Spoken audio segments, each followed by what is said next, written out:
aad ayay maanta ii farax gelinaysaa inaan marka ugu horeysay aan idin imaado. waxaan idinku imidna waxa ay tahay arrimaha aad hadda dhalinyarada ardayduna ay ka hadashay, waalidkuna uu ka hadlay,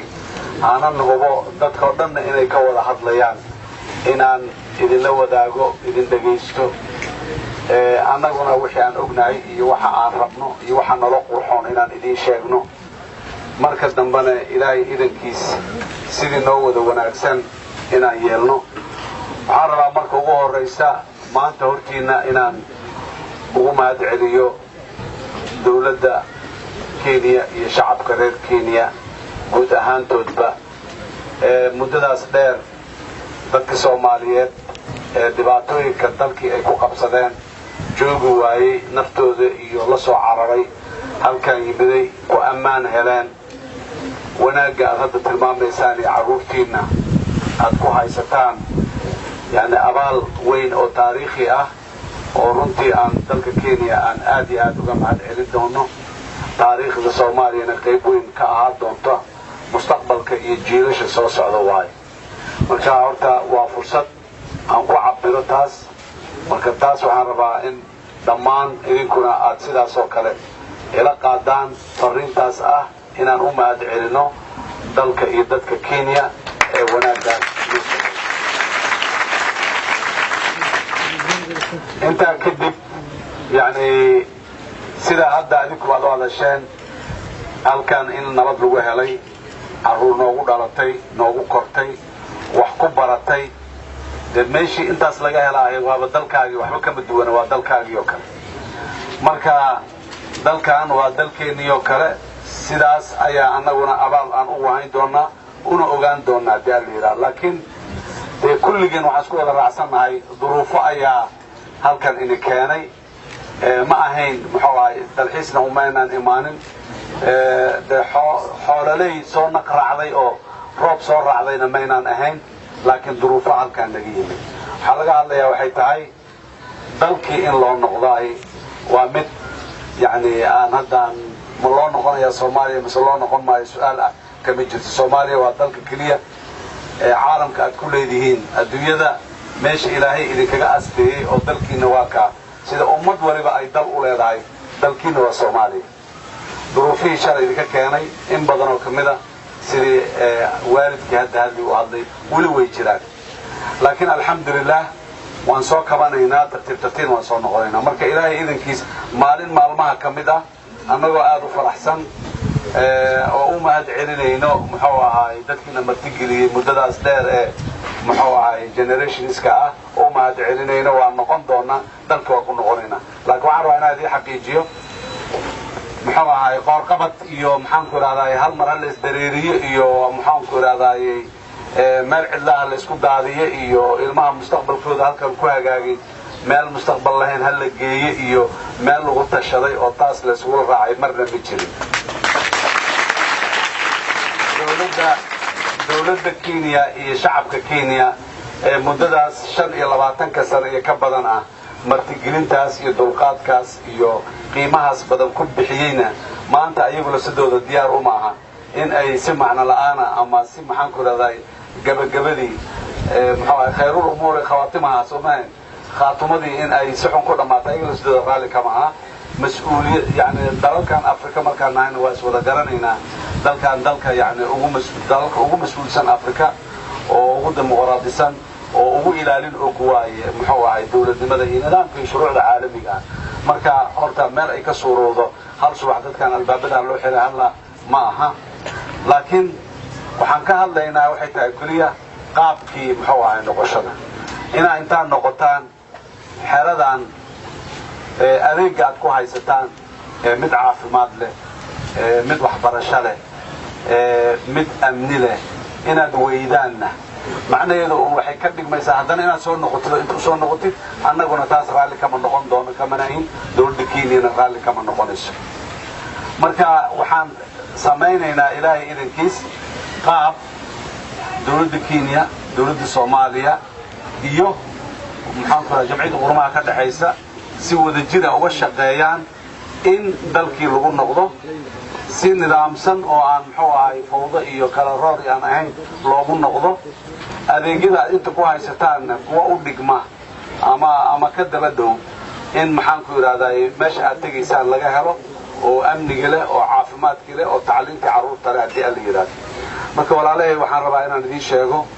duruufaha halkan ka jira joogitaanka halkan aad joogtaan yani duruufa keentay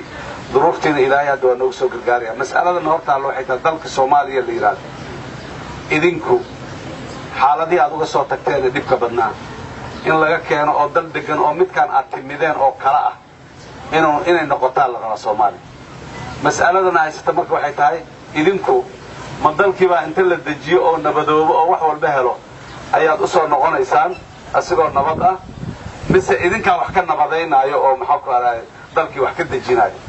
waxaan u maleynayaa midda dambe waaye dalka xaq uu idinku leeyahay sida waajibaadka hadda aad tilmaanteen idinku aad ugu leediin Soomaaliya inaad wax ka dejisaan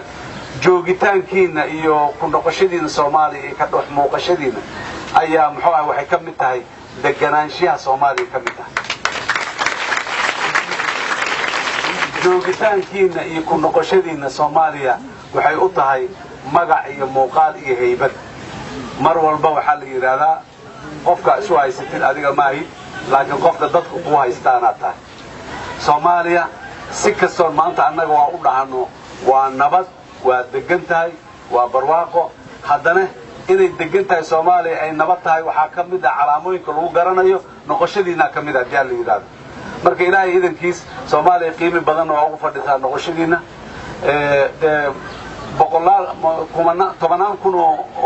tobanaan milyan oo Soomaali ah ayaana dalkii maanta ku nool sidii ay rabeen iyo sidii ay jeclaan lahaayeen iyo sidii ay ku riyoon lahaayeen marna ma haystaan ma jirto waa tilmaanteen cadowgu weli waa jiraa meelo badan oo Soomaaliya ka mid ah duruufaha dalkii burburkii 22 sano jiray weli waa jiraan kama soo kabanin dalka si kama dambays ah laakiin wiilasha iyo gabdhaha halkan wax ku bartay dugsi sare kaga baxay maxaan ku raad qaarkood jaamacadaha dalkan galay ee kaga baxay waxay ka mid yihiin dadka Soomaaliya ay u baahan tahay inay wax ka dejiyaan oo tacliinta aan sheegaynaa ay wax ka abuuraan oo caafimaadka aan sheegaynaa ay wax ka ballaariyaan iyay ka mid yihiin marka waxaan rabaa inaan mar kale idinku celiyo qoorqabad ma jiro qasab ma jiro laakiin qof walba sida hadda aan dareemayay carruurta yaryarka ahayd aan soo dhex maray riyada ah dalka in lagu noqdo weli waa ku taagan tahay oo calankii sidaa u hayaan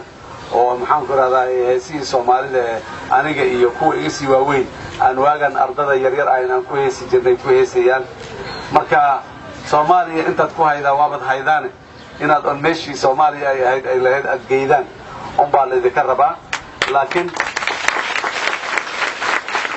4 sano ka hor markii aan xafiiskan nimiday waxaan ka shaqaynay deegaamada dadku ay u soo noqon doonaan la garanayo in aan adeegyada aad tilmaanteen laga sii qabto waxaa dawladdu siyaasad ay gaartay 4 sano ka hor in deegaan kasta ama degmo kasta oo dalkaas goboladan koonfur waliba xoogooda u badan ilaa 72 degmo oo dalka ka mid ah in ay lahaato adeega ugu yar ee suurtagalka ah ee deegaan uu lahaan karo ugu yaraan degmooyinkaas 72 mid waliba inay lahaato dugsi hoose inay lahaato ceel biyo inay lahaato bar caafimaad inay lahaato muxuu ahay police station iyo inay lahaato gurigii maamulka deegaankaas oo maxkamadihii iyo dawladii hoose iyo wixii oo dhan ay ku shaqeeyaan mashaariicdaasi degmooyinka in badan oo kamida waa ka dhaqan galeen way ka jiraan wana waa u dhiman yihiin wali waa laga hagaajinaya waxa loo sameeyay mashaariicdaas ama loo hindisay ama caalamkan uu la hoos cararay waxay ahayday dadkaani ilaahay idankiis marka ay soo noqdaan in ay waxa ugu yaray suurtagal ah ee nolosha bini'aadamka ay u baahan tahay inay ku helaan meeshaas oo ay ku haystaan marka dareenka baahida shacabkan ay qabaan oo ay u baahan yihiin nolol iyo adeeg bulsho waxa waaye markii horena waa nagu taagneed welina waa nagu taagan tahay ilaahay idinkiis waa ka shaqaynayna haddii alla yiraahdo waxaan rabaa marka inaad kalsooni badan niyad samaan badan deganaanshiyo badan inaad ku joogtaan halkan oo aad muxuu ahaay hayikaca iyo maxaan ku raadayay walwalka iyo cabsida aad yareysaan laba dawladood oo mas'uula waa laba dawladood oo labadoodaba aad iyo aad idinkaga fikirayo idinkana walwalayo waa inta kadib waa muddadii aad soo joogteen shuruucda nidaamka dhaqanka